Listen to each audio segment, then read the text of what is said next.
በስተመጨረሻም ኤሚን በሚያሳዝን ሁኔታ ልጇን አጣች። የዳግም አባትም እንግዲህ እቤት ሰተት ብሎ መጥቶ መልትሆን መጣክ ብለው ሲጠይቁት እኔማ የልጄን እህት ከሆስፒታል እንደወጣች ስለሰማውኝ እሷን ልጠይቃት ነው የመጣሁት ብለው ይላል። እነሱም እንግዲህ ምን አሁን ከዚህ እንድትወጣ እንፈልጋለን ብለው ሲያፋጥጡት በአጋጣሚ ዳግም ይመጣል። ዳግምም እንግዲህ አባቱን አንጠልጥሎ ወደ ውጭ ያስወጣዋል። አምራን መቅኔውን ከሰጠሁኝ እኔ የምፈልገው ነገር ትልቅ ነገር አለ እሱን እንዲሆንልኝ እፈልጋለሁ እያለች ተንኮሏን እየቀጠለች ትገኛለች። ኤርሚያስ ከራም ሄዳ የምትወዳትና የምታፈቅራትን ልጅ በእጅግ ላይ ነው ቁጭ የማደርግልክ ብላ ትለዋለች። እባክሽን አንቺ ልጅ በአሁን ሰዓት ተንኮልሽን አቁሚ፣ ያንቺን ተንኮል የሚቋቋምበት ሰው ማንም የለም በዚህ ሰዓት። እኔ አሁን የማስበው ስለ ሰው ህይወት ማዳንና ያጠፋሁትን ነገር ያበላሸሁትን ማስተካከል ነው አእምሮ እሊና የሚያርፈው እያላት ይገኛል። እነ ዳግም እነ ናሆምም እንግዲህ የአምራን መቅኔን አንቀበልም ያሉት አሁን ላይ ግን አማራጭ ስላጡ ግዴታ ሆኖባቸው እነሱም ተስማምተዋል። ነገር ግን ኑሃሚን ፍራቻዋ ትልቅ ነው፣ አንተን ነው የምታሳጣኝ እያለች ትገኛለች። ምንም ሆነ ምንም አጣን ምንም አመጣችብን፣ እንግዲህ አንቺ መታከምና በህይወት መኖር አለብሽ እያለች ትገኛለች። ኤሚም አሁን እኔ ታክሜ ባልደንስ ምንድነው የምሆነው? እንግዲህ በቤተሰቦች ላይ እኮ ሁለት ጥፋት ነው የሚሆነው። አንደኛ ለዚች ለክፉ ሴት አሳልፌ ሰጠኋቸው፣ ሁለተኛ የኔን ህይወት አጡ፣ እንዴት ነው የሚሆኑት እያለች ትገኛለች። እነ ወይዘሮ ዝናሽም በእስር ቤት ሆኖ ስለ ልጃቸው ጤንነት እጅግ እያሳሰባቸው ይገኛል። የዳግም አባትም እንግዲህ እውነቱን ላለመናገር እየዋሸና እየሸሸ ይገኛል። ዳግም ግን አጥብቆ እየጠየቀው ነው የሚገኘው።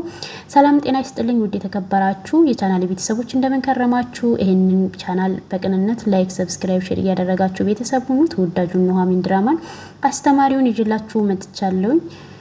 አቶ ተሰማም ወደ እነ ኤሚ ቤት እንደሄደ እሱም እንግዲህ የዶክተሩ ውጤት እየነገረውን ነበረ ሰምቶ በጣም ደንግጦ ነበር የሄደው። እሷም እንግዲህ ኤሚም ስታየው ደህና ነው ወይ ምን ሆኖ ነው ፊቱ በጣም እየተጨነቀ ነው የምትመስሉት ብላ ስትለውም አሁን ዶክተሩን አግኝቸው ነበረ፣ እናም ደግሞ ከአንቺ ጋር የሚመሳሰል ጉመሩ ተገኝቷል ብሎ ይላታል። ያንን ሕክምና በፍጥነት ካላደረግሽ አሁኑኑ ህይወትሽ አደጋ ላይ ነው ብሎ ይላታል። እሷም እንግዲህ ናሆም አጠገቧ ነበር እና እነ ሳንወድ በግዳችን ምርጫ ስላጣን የእሷን ተቀብለን በቃ መታከም አለብሽ ብሎ ስላትም ኤሚን በፍጹም የእሷን ጎማሩ እንድቀበል አታስገድዱኝ፣ እቺ ሴት እኮ እናት አባቴን እስር ቤት የከተተች ናት እናም እንድታስገድደኝ አልፈልግም ስትለውም እሱም ደግሞ ምን ላድርግ ብለሽ ነው እህቴ፣ ዛሬ ነገ ስንል አንቺን ልናጣሽ ነው ብሎ ይላታል።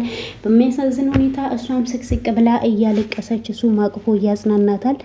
ዳግምም ሆቴል ቤት አባቱን ይቀጥረውና እሱን ሲያገኙ አባቱም አሁን እኔ መጠጣት እፈልጋለሁ፣ እስኪ እዚህ ውስኪ የለም እንዴ ብሎ ሲያዝ አባዬ ትሰማኛለህ ወይ? እኔ እኮ አሁን እዚህ ልጠጣ ሳይሆን ልጠይቅህ ነው የመጣሁት ብሎ ጥያቄ ይጠይቀዋል። እሱም እኔ ለምጠይቅ ጥያቄ ትክክለኛ መልስ እንድትመልስልኝ ነው የምፈልገው ብሎ ሲለውም አሁን አንተ ስንት ጊዜ ደጋግመ ጠየከኝ እኔም ያው መለስኩልክ ብሎ ይለዋል አባቱም። ዳግምም ደግሞ ሆኖም እኔ ለምጠይቅ ጥያቄ ትክክለኛው መልስ እስካላገኘውኝ ጊዜ 10 ጊዜ ደጋግሜ ልጠይቅክ እችላለሁ ብሎ ይለዋል።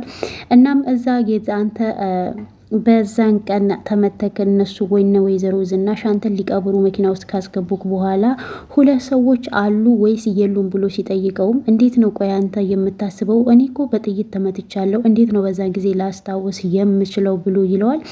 ትሰማኛለህ አባዬ፣ እኔ እኮ ከልጅነቴ እስከዚህ ድረስ አንተን እኮ ጠንቅቄ ነው የማውቅ፣ ካንተ እኮ ነህ እያሳደገኝ ብሎ ሲለውም አባቱም እንግዲህ አንተ ቆይ ምን ለመፈልፈል ነው እያሰብክ ያለከው? እኔን ወደ እስር ቤት ማስገባት እነሱን ነፃ ለማስወጣት ነው ወይ የፈለከው ብሎ ሲለው ያን ሳይሆን ይሄ ጊዜው ተጣርቶ ነገሮች ሁሉ ይፋ የሚሆኑበት ጊዜ አለ ብሎ ይለዋል። አሁን እንግዲህ እኔ ምንም ነገር አላደረኩም። እነ ወይዘሮ ዝናሽ እስር ቤት ባይገቡ ደስ ይለኝ ነበረ፣ ነገር ግን እየገቡት ደግሞ በእነሱ በራሳቸው ጥፋት ነው ብሎ ይለዋል። አሁን አንተ ብሎ ሲለውም በአንተ ምክንያት እኮ ነው ሲለው፣ እሱም እንግዲህ አሁን ተነስተህ ከዚህ እንግዲህ ወደ ማረፊያ ቤት ወደ ሆቴል ሄድ ብሎ ሲለውም፣ ለምንድን ነው ቆይ አንተ እስከ መቼ ነው እኔ ሆቴል ቤት የምቀመጠው ብሎ ሲጠይቀው፣ ዳግምም አንተ እኮ ወንጀለኛን እንደሆንክ አትርሳ፣ በፖሊሶች እንደምትፈለግ ሲለውም እና እዛ ሆነክ ምን ጎደለብክ ብሎ ሲለው፣ አሁን እኔ የጎደልክብኝ አንተ ነህ፣ ከአንተ ጋር ነው ቀሪ ህይወቴን መኖር የምፈልገው፣ ወይዘሮ ዝናሽ ህይወቷን መበጥበጥ አልፈልግም ይለዋል። ከዚህ በላይ ምን ያህል ልትበጠብጣት ትፈልጋለህ እንዴ? እናም እናቴ ተረሳች ማለት ነው ወይ ብሎ ሲለውም እዚህ ጋር እንደምንመለከተው ዳግም ስለ አባቱ ጥንቅቅ አድርጎ ነው የሚያውቀው። አባቱ ግን ሸምጠጥ እያደረገ ነው። ምክንያቱም የሰራውን ወንጀል ራሱ እየደበቀ ነው። ያንን ሰው ያለሱ በስተቀር ማንም ሊገለው አይችልም። እንግዲህ እውነታውን ደግሞ ፖሊስ ደርሶበት እንደሚያሳውቀን እርግጠኛ ነኝ።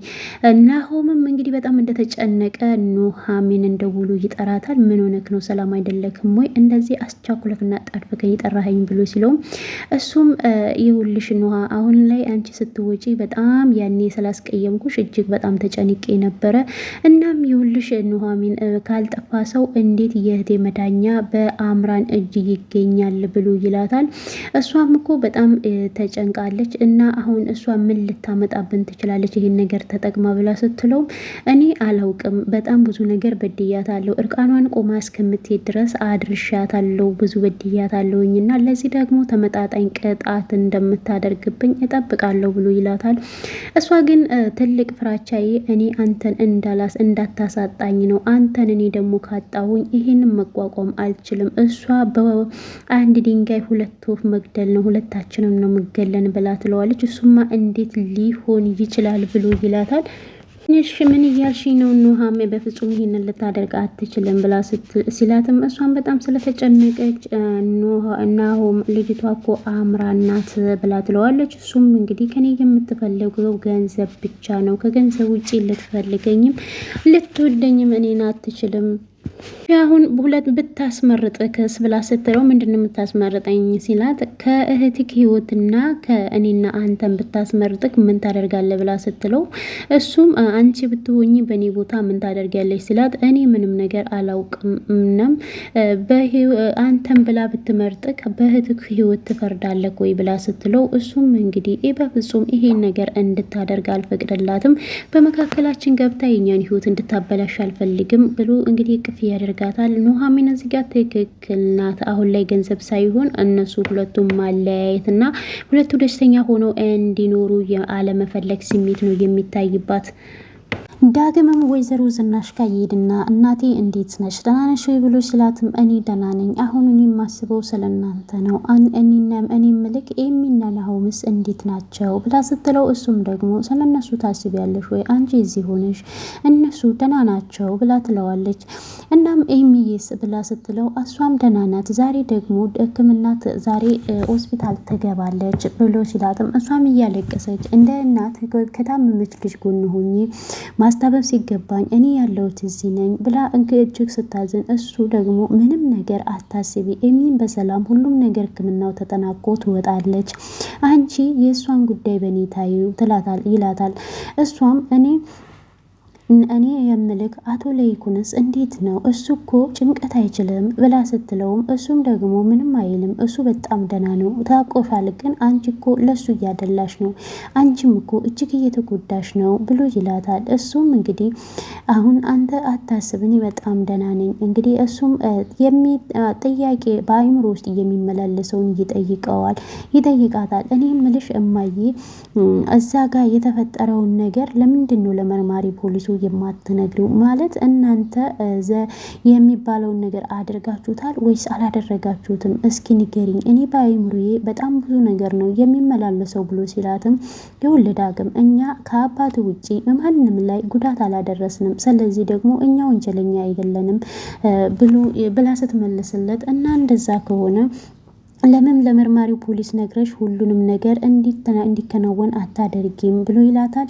እሷም ችግር የለውም በቃ አሁን ቀጣይ ላይ ምርመራ ስላለ እዛን ጊዜ ለጠበቃዬ እነግረዋለሁ ብላ ትለዋለች። እኔ የምልሽ ዘሪሁንን ታምኚዋለሽ ወይ ብሎ ሲጠይቃት እሷም ምን ነው ዳግም የሆነ የተጠራጠርከው ነገር አለ እንዴ ብላ ስትለውም አይ በቃ የምታምኙ ከሆነ እሱ ፍርድ ቤት ቆሞ እንዲመሰክርልሽ አድርጊ ብሎ ይላታል። እሷም ለማንኛውም ዘሪሁን የሚባለውን ሰው የሚያውቀው ናሆም ብቻ ነው። ናሆም ደግሞ እሱ እዚህ እንዲመጣና እንዲያናግረኝ አድርግልኝ ትለዋለች።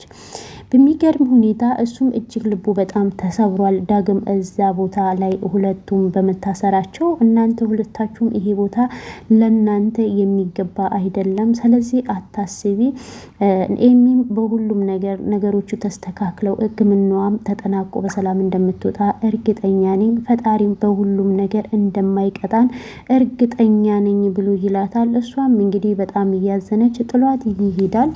ኤሚም እንግዲህ በስተመጨረሻ ሆስፒታል እንደገባች ናሆም እና ኑሐሚንም በር ላይ ቆመው እየጠበቋት ነበረ። በስተመጨረሻም ነገሮቹ ሁሉ ከተከናወኑ ሕክምናው ካለቀ በኋላ ዶክተሩም ይወጣል። ዶክተር ምን አዲስ ነገር አለ ብለው ሲጠይቁትም አትጨነቁ፣ ሕክምናው በስርዓት ተጠናቋል፣ ልጁም በሰላም ከወዷን እንግዲህ አስወግደነዋል ብሎ ይላታል።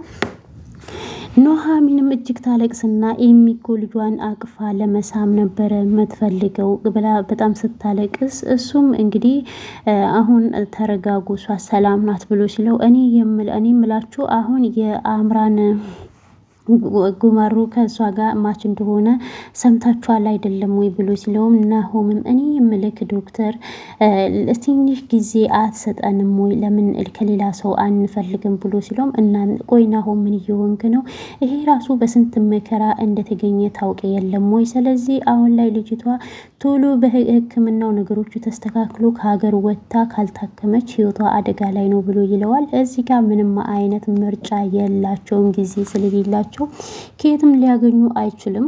ኑሐሚንም እንግዲህ ኤሚን ሊጠይቋት ወደ ውስጥ ከገቡ በኋላ እሷም እያለቀሰች ነበረና ኤሚዬ ነገሮች ሁሉ በሰላም ተጠናቀዋል፣ አታልቅሺ ብላ ስትላትም እሷም ደግሞ ኑሐሚን ልጄን እኮ አጣዋት፣ አቅፌ ለመሳም እፈልግ ነበረ ብላ ስትላትም እሷም ደግሞ አይዞሽ እናትነትሽን የሚከለክልሽ የለም ነገሮች ሲስተካከሉ ብላ ስትላት እኛም ይሄ ነገር የሚሆን ይመስልሻል? ፈጣሪ የፈጠረውን ነገር ሁሉንም ነገር እኛ ተስማምተን ገደል ነው ብላ ስትላትም ላይ የሚያሳስበን ያንቺ ጤንነት ነው ብሎ ይላታል። ኖሆምም በሚገርም ሁኔታ ደግሞ በመካከል ላይ ኤርሚያስ ይመጣል። እሷም ኤርሚያስን ስታዩ ኤሚ ልጃችንን አጣ ነው እኮ ብላ ስትለው እሱም ደግሞ አንቺ ብቻ ሰላሙኝ ይላታል እንባ እየተናነቀው።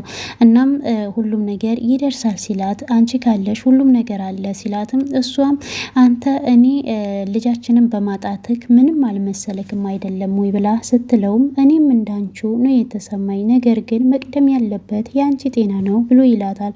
ናሆም ግን የእሱ መምጣት አላስደሰተውም። ይሄ ልጅ ለምንድን ነው የሚከታተላት? እነሷ አጠገብ እንዳይደርስ ብዬ የለም ወይ እያለ ይገኛል። በቴክስት ስላጽናናኸኝ እጅግ አድርጌ አመሰግናሃለሁ ብላ ስትለው ኤርሚያስም እሱም አሁን ይልቅ አንቺ ደህና ሆነሽ የሁላችንንም እንባ አብሺ፣ እኔ ግን ሁሌም ከጎንሽ ነኝ ብሏት እንባውን እያዘራ ጥሏት ይሄዳል።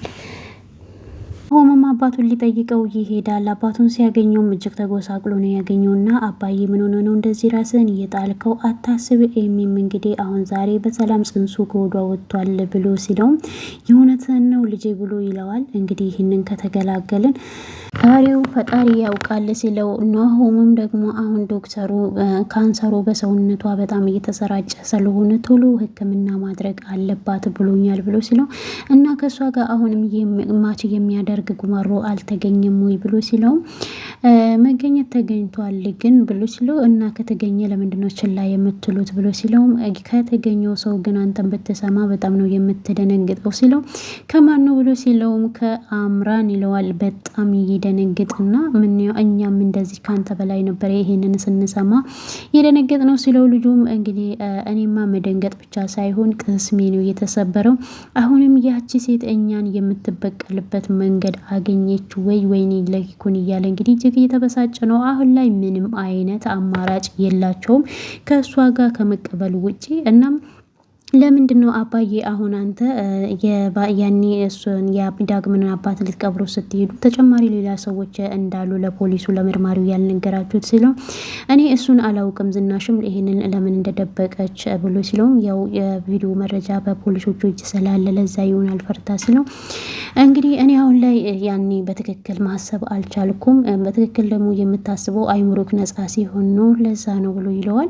እናም እንግዲህ ናሆምም አሁን ላይ ከዳግም ጋራ ጠንክረው እየሰሩ እንደሆነና እነሱን በቅርብ እንደሚያስፈቷቸው እመነኝ ቃል እገባልካለሁ። አንተም ኤሚን ይዘሃት ውጪ ወጥተህ እንደምታሳክማት ቃል እገባላለሁ ይለዋል። ይሄ እንደምታደርገው አልጠራጠርም፣ ግን ወደኛ ስትሯሯጡ የልጄን ነገር ሕክምና እንዳትተው እንዳትረሱ ይለዋል። ስለሷም አታስብ ይለዋል። እንግዲህ በጣም ነው የሚያሳዝነው፣ ምክንያቱም ይሄ ቦታ ለነሱ አይገባም ነበረ። እንግዲህ እሱም አባቱን ይሰናበትና ከዛ ወጥቶ ይሄዳል። ዳግምም አምራንን ያገኛትና እሷም ደውለህ እንደምትጠራኝ በጣም እርግጠኛ ነበርኩኝ ብላ ስትለውም እሱም እንግዲህ አሁን የምልሽን አዳምጪ ይኸውልሽ እኔ አሁን ኤሚ ልጇን አታለች ብሎ ሲላትም እሱም ይሄንን ስሜት እኔ ማውቀዋለሁ ይሄንን ስሜት ለማወቅ ሴት ሆኖ መፈጠር በቂ ነው ብላ ስትለውም እሱም ደግሞ ባክሽ ማስመሰልሽን ተይና ወደ ዋናው ጉዳይ እንግባ ብሎ ይላታል። አንቺ የምትፈልጊው ገንዘብ ነውና አባቴ አቶ ለይኩን የሚሰጠኝ የአክሲዮን ድርሻ አንቺ የምትፈልጊውን እኔ እሰጥሻለሁ ብሎ ሲላትም እሷም ደግሞ ግን እኮ አሁን የአቶ ለይኩን ያለው እስር ቤት ነው ብላ ስትለውም አይ ስለሱ አያሳስብሽ እኔና አንቺ እዚህ ጋር መጨረስ እንችላለን ብሎ ሲላት እኔ ደግሞ ከአንተ ጋራ ሳይሆን ይሄን ነገር መጨረስ የምፈልገው ከናሆም ጋራ ነው ብላ ስትለው እኔና ናሆም ምን አይነት ልዩነት አለን ብሎ ይላታል።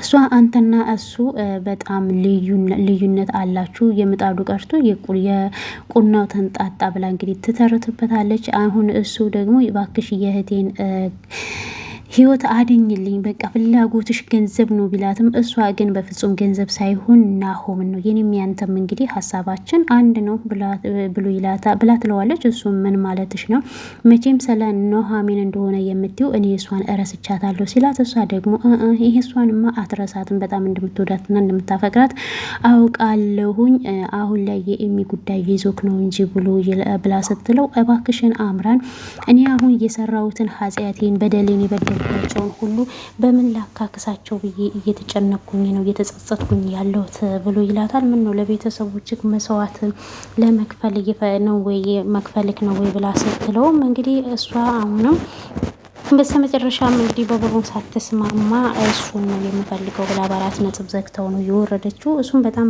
ተናዷል፣ ምክንያቱም የእህቱ ህይወት አደጋ ላይ ነው ያለው። እንግዲህ ኤሚም ወደ ቤት ከገባች በኋላ አሁን ላይ እናንተ የአምራንን ጉማሮ እንድቀበል እንግዲህ እያስገደዳችሁ ነው ወይ ብላ ስትልም እነሱም ምንም አማራጭ የለንም ሲሏት እንግዲህ በዚህ መካከል በሚያስደነግጥ ሁኔታ የዳግም አባት ቤት ይመጣል። እሷም ሁሉም እሱን ሲያዩት በጣም ይደናገጣሉ። እሱም እንግዲህ እንደመጣ ማንም ሰው ቁጭ በል ሳይለው ቁጭ ልና እንዴት ነሽ ልጄ እንኳን በሰላም ወደ ቤት ተመለሽ ሲላት እሷም ይሄን ሰውዬ ምን አባቱ ሊሆን ነው የመጣው እናት አባቴን እስር ቤት እኮ ያስወረወረው በሱ ምክንያት ነው ብላ ስትጮህበትም ናሆምም አሁን ይሄን ሰውዬ የሆነ ነገር ሳላደርግ በእጄ ሰበብ ሳይሆንብኝ ይሄንን ሰውዬ አስወጡልኝ እያለ ዳግም ይመጣል። ድንገት ዳግም ሲመጣም በጣም ይደነግጥና አባዬ እዚህ ምን ትሰራለህ ብሎ ይለዋል። ይኸውልህ ልጄ አንተ እኔ እህትክን ልጠይቅ ነበር የመጣሁት ግን አሁን ላይ ሁሉም እንደ ውሻ አባረውኝ ሊያስወጡኝ ሲሉ ነው አንተ የመጣህልኝ ብሎ ሲለው አሁን አንተ ራስህ ነህ ጥፋተኛ ተነስ ውጣ ብሎ እንግዲህ ጎትቶ ያስወጣዋል። አባቱ ግን መውጣት አልፈልግም ነበረ። ዳግምም አባቱን ይዞት ከወጣ በኋላ ቆይ አንተ ለምንድነው እዚህ መተህ ህይወታቸውን የምትበጠብጠው ብሎ ሲለውም እኔ እኮ አይደለሁም ወይዘሮ ዝናሽን ህይወታቸው እየበጠበጥኩት እነሱ እራሳቸው ናቸው የገደሉኝ ግደሉኝ ብያቸው አይደለም ብሎ ይለዋል። ዳግምም ደግሞ ይኸውልህ እኔም አንተም እዚህ እግራችንን አንስተን እዚህ ቤት ባንመጣ ኖሮ የሰው ህይወት እንደዚህ አይበጠበጥም ነበረ። እኔም የማልዘልቀው የማልወጣው ፍቅር ውስጥ አልገባም ነበረ አርፌ እዛው ሀገሬ ብቀመጥ ኖሮ ብሎ ይለዋል። ቆይ አንተ አሁንም እዛው ያችን ልጅ ታፈቅራታለህ ወይ ብሎ ሲለው አሁን አባዬ ከዚህ ሂድ እንግዲህ በቃ አሁን ላይ ምንም ነገር እንድትል አልፈልግም ሂድ ይለዋል። እናም አንተም እያባረርከኝ ነው ወይ ብሎ ሲለውም አይ በቃ ከፈለከኝ ሆቴል እመጣለሁ ብሎ እንግዲህ ከተጨቃጨቁ በኋላ እሱም ዳግምም ጥሎ ይሄዳል። እንግዲህ የዳግም አባትም እነዚህ ሰዎች ልጄን ጠምዝዘውታል ልጁን ማለት ነው ብሎ በጣም ይበሳጫል። ዳግምም እንግዲህ ጥሏት ይሄዳል። ኑሃሚንም መንገድ ላይ እየሄደች በአጋጣሚ እንግዲህ የኤሚን ጓደኛ ታገኘዋለች። እሱም መንገድ ላይ ስታገኘው ቆይ አንተ እዚህ ምንድነው የሚያመላለስክ ብላ ስትለውም እሱም ደግሞ ያው ታውቂያለሽ የሚ ጉዳይ ነው የሚያመላልሰኝ ብሎ ይላታል። አሁን እዚህ ጋር ናሆም ቢያይቅ ጥሩ ነገር አይፈጠርም ብሎ ሲላት ብላ ስትለውም እሱም እንዲህ አሁን ላይ የፈለገውን ነገር ቢያደርገኝ እኔ ለመቀበል ዝግጁ ነኝ ብሎ ይላታል። አሁን እንግዲህ የአምራንን ጉማሮ እንደተገኘ እንግዲህ ሲነጋገሩ እሷም አንስለሱ አታስቢ እኔ አምራንን በውዴቷም ወይ በግዴታ ግዴታ እንድትሰጥ አደርጋለሁ ብሎ ይላታል። እሷም በግዴታ ለሚለው ነገር እንኳን ባታስበው ጥሩ ነው፣ ምክንያቱም እሷ ምን አይነት ተንኮለኛ እንደሆነች ሌላ ጦስ ይዛብን እንደምትመጣ እንዳትረሳ ብሎ ይችላል። ለእሷ ችግር የለውም ብሎ ሲላት እንግዲህ እሷን በአጋጣሚ አምራን ታያቸዋለች። የእኔ ቢምቢዎች እየተደበቃችሁ ፍቅራችሁን ትኮመኩሙ የለም እንዲህ ብላ እንግዲህ ስልኳን ታወጣና ልትቀርጻቸው ስትል ቆይን የሆነ ነገር ሳይ ለምንድን ነው ተንኮል ብቻ ወደ አይምሮ የሚመጣው እያለች እናም እንግዲህ ፎቶ ልታነሳቸው ቪዲዮ ልቀርጻቸው ስትል ያው እነሱ ቆሞ እያወሩ ነው። እናም ይሄንን ባሳየው ያምናሉ ብላ እንግዲህ ቪዲዮ ታነሳቸዋለች። በሚገርም ሁኔታ እነሱ ግን አላዩዋትም ነበረ እና ኤርሚያስም አላዩዋትም ነበረ። እንግዲህ እሷ ደግሞ እስራቸው ትሄድና ቱ ብላ ስትላቸው እነሱም በጣም ይደነግጡና አንቺም አስደነገጥሽኝ እኮ ብሎ ሲላትም አይዞሽ ለማንኛውም አታስቢ እየተሳሰማችሁ የነበራችሁትን ለናሆም አልነግረውም ብላ ስትልም እጇን አንስታ ኑሃሚንም ልትመታ ስትል በሚችኛ ዘንድ ሰንዝረሽ ደፍረሽ ሰንዝረሽ ሚችኛን ብላ ትላታለች። እሱም ደግሞ እኔ ቆሻሻ ላይ እጄን አላነሳም ብላ ትላታለች። እሷም እንግዲህ ጥላቸው ትሄዳለች። ከሄደች በኋላ ቆይ አንቺ ላይ መቼ ነው ተንኮልሽን የምታቆሚው ብሎ ሲላትም አሁን ላይ እኮ ምንድነው እሱ ድራማው እኮ አልቋል ተጠናቋል ያለበትን ነገር ይገባኛል ትለው። እሱም ደግሞ ምንም ስለ ድራማ የለም ብላ ይላታል። አሁን ላይ በቃ ደራሲው ኩከት ብሏል ሲላት አረ የሚያንከራትት እያንከራትሽ ሲላት አሁን ላይ እኔ አንድ ጥሩ ዜና ለአንተ ይዤልክ መጥቻለሁ ብላ ትለዋለች። በሚገርም ሁኔታ አሁን ዳግም ጋር ሄዳ እንደዛ ነበር እያለችው አሁን ኑሃሚንን እንደምትወዳትና እንደምታፈቅራት ያውቃለሁ ብሎ ሲላትም ስትለው እሱ ግን በፍጹም እንደዚህ አይነት ነገር ላይ እንደሌለ አሁን ላይ ማንንም ሰው እንደማያ ፍቅር ቢነግራትም አንተ እርግጠኛ ነኝ እሷን ነው የምታፈቅራት ብላ ግግም እጅግ ላይ ነው ማስቀምጠው ትለዋለች። እሱም ግን ይሄንን ነገር በጣም ነው ተንኮልሽ መቼ ነው የሚያቆመው እያላት ይገኛል። አምራን አሁን ላይ ትኩረቷ ምክንያቱም የኤሚ መዳኛ በሷ እጅ ነው ስለተባለ ነገሮችን ሁሉ እያበላሸች ነው። አንቺ ቆይ ናሆምን ትወጂዋለሽ አይደለም ወይ? ናሆን ደግሞ አንቺን አይወድሽም ልክ እኔ ኑሃሚን እኔን እንደጠላችኝ ብሎ ሲላትም እሷ ደግሞ እኔ ናሆምን አልወደውም ግን ሁለቱ አንድ ላይ ሆኖ ደስተኛ ሆኖ እንዲኖሩ አልፈልግም እያለች ትገኛለች። እንግዲህ በጣም ነው የሚያሳዝነው። እዚህ ላይ ተንኮሏን ነው እየቀጠለች ያለችው። መጨረሻው ምን ይሆን? ናሆምን በሚያሳዝን ሁኔታ አምራንን ያገኝና ይለምናታል። እባክሽ በእኔና ባንቺ ምክንያት የእህቴ ህይወት እንዲበላሽ አታድርጊ ብሎ ሲላትም እንደዚህ ስታዘን ማየት ለካ በጣም ደስ ይላል ብላ ስትለውም እሱም እንግዲህ እየለመናት ነው። ነገር ግን እሷ እየቀለለችበት ነው የምትገኘው። ከሁሉም በፊት ለማንኛውም አንድ ነገር እንድታደርግልኝ እፈልጋለሁ። እኔ የሆነ ነገር ላሳይክ። እኔ የእጩኛ ቅሌት ብያለው የሰጠውት ርዕስ ነው። አንተ ደግሞ ምን የምትለው አላውቅም ብላ ትለዋለች። እሱም ግን እባክሽ አምራን በዚህ ሰዓት ምንም ነገር ባታደርጊ ጥሩ ነው ይላታል። እሷም እንግዲህ ቪዲዮን ያነሳችው ቪዲዮን እያሳየችው ሲሳሳሙ አይቻለሁ ብላ ድራማው የተጠናቀቀው እዚህ ላይ ነው። ይህን ያህል አምራን ተንኮል ባታደርግ ጥሩ ነው። ምክንያቱም ብዙ ጊዜ ወድቃለች ተነስታለች። እሷ በልጅነቷ ልትበደል ትችላለች፣ ግን ደግሞ እሾህን በሾህ መመለስ ተገቢ አይደለም። ይሄ ደግሞ ነገ እሷ ላይ ምን አይነት ችግር እንደሚመጣ አታውቅም። ኤርሚያስ ግን ሙሉ ለሙሉ ተንኮልን ትቶ የእውነት ኤሚ ስላሳዘነችው ወደ ራሱም እየተመለሰ ይመስለኛል። እናም ውድ የቻናሌ ቤተሰቦች ቀጣዩን ክፍል ይዤላችሁ እመጣለሁ። እስካሁን ሰዓት ድረስ ለተከታተላችሁኝ ከልብ አመሰግናለሁ። መልካም ቆይታ ይሁንላችሁ። ባይ ባይ።